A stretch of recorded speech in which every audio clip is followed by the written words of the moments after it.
Hey everyone, I'm Meg, and I've got Henry over here who might make his way into the shot, or you might hear him whining or barking. But anyways, I'm with Cowjai Coffee, and I'm really excited for many of you to get some samples in the mail, or if you already have some coffee, to share our story with your family and friends. And so I wanted to take some time to answer some frequently asked questions and kind of tell our story again. And a lot of these questions are for people that even do know our story, but there's a couple of things that we get asked a lot. And so the very first question that we get asked is, how do you say the name of your company? And that's a very valid question. In Thailand, when we came up with the name of our company, it was really easy because everyone spoke Thai. So a really easy way to remember it is like, holy cow, Cowjai Coffee. And so that's definitely a frequently asked question. Another question is, why haven't I tasted Thai coffee yet, and why should I taste it? What's different about it?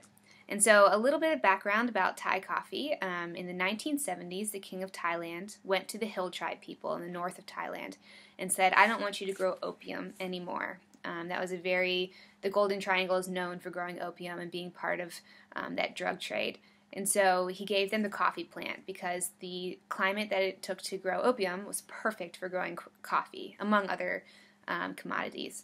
And so it's new to the market. It takes 3 to 5 years for a coffee plant to grow the berries to be able to be picked and get the bean out of them. So it hasn't really made its way around. A lot of times Thailand is known for Robusta coffee, which is a type of coffee that's grown at a lower altitude, and it's got a robust flavor. It's not the specialty coffee that a lot of people are used to and really enjoy drinking. It has like a fruity taste and just a very pleasant flavor. So it's still pretty new to the market, and then also a little bit of history about what it tastes like. So the coffee plant originated in Ethiopia, and then it was taken around the world and grown in different places. When it was taken to, and as it was taken around, it had small mutations, and sometimes these mutations were really good. It made the cherries very juicy and with a different sweeter flavor. Sometimes it made the berries bigger, sometimes it made the trees produce more cherries. And so there's a lot of great things that happened to coffee, and a lot of things that kind of altered the flavor of coffee. For instance, you might see bourbon spelled bourbon on a menu somewhere, and that was a mutation that happened on the island of Bourbon. And so now that was a really great mutation. They've taken those trees and planted them other places. So we do have that on our farm. But the things that kind of make our coffee different is the soil that it's grown in, and what other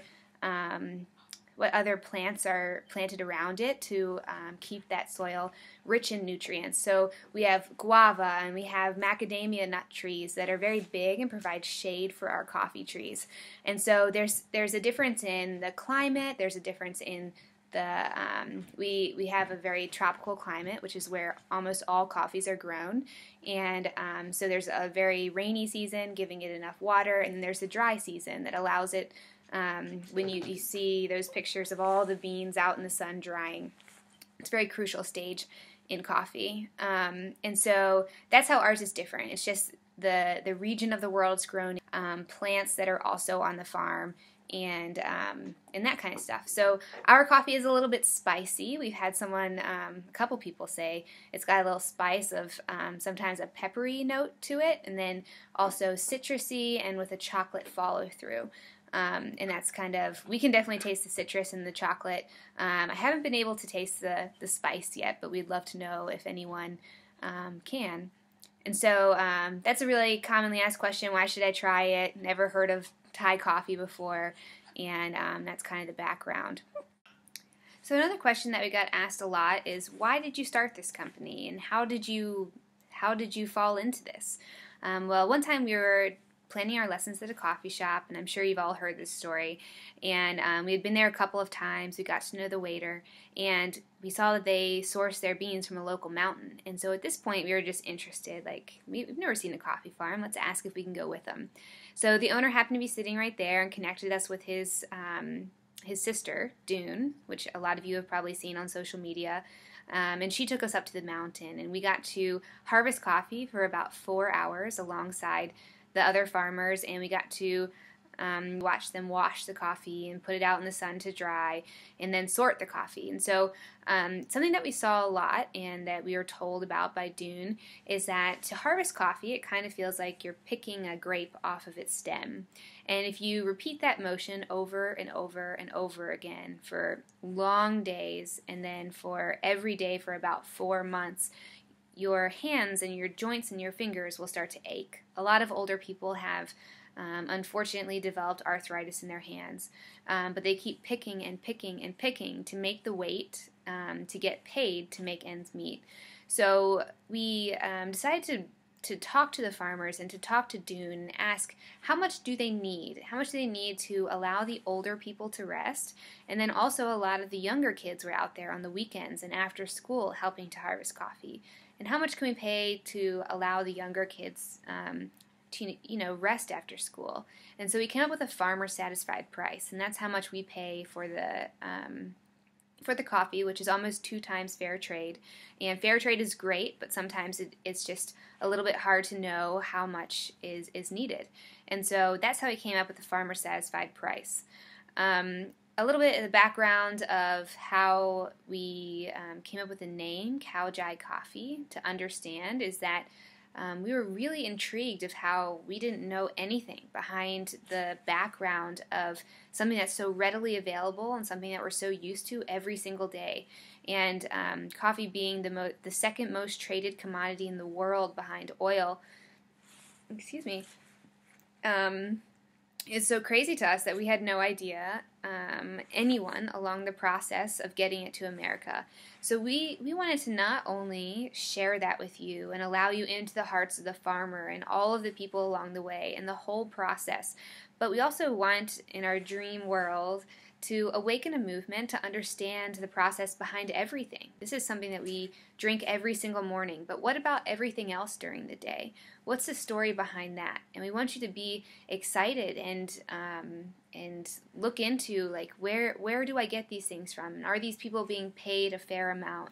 And we hear about this stuff all the time, and it wasn't until I got to go to the coffee farm that I got to see it in real life. Like, fair trade is so good, and organic is so good because the farmers are in those pesticides every single day. And although it's good for us to eat organic, it's also good for the farmers to be organic.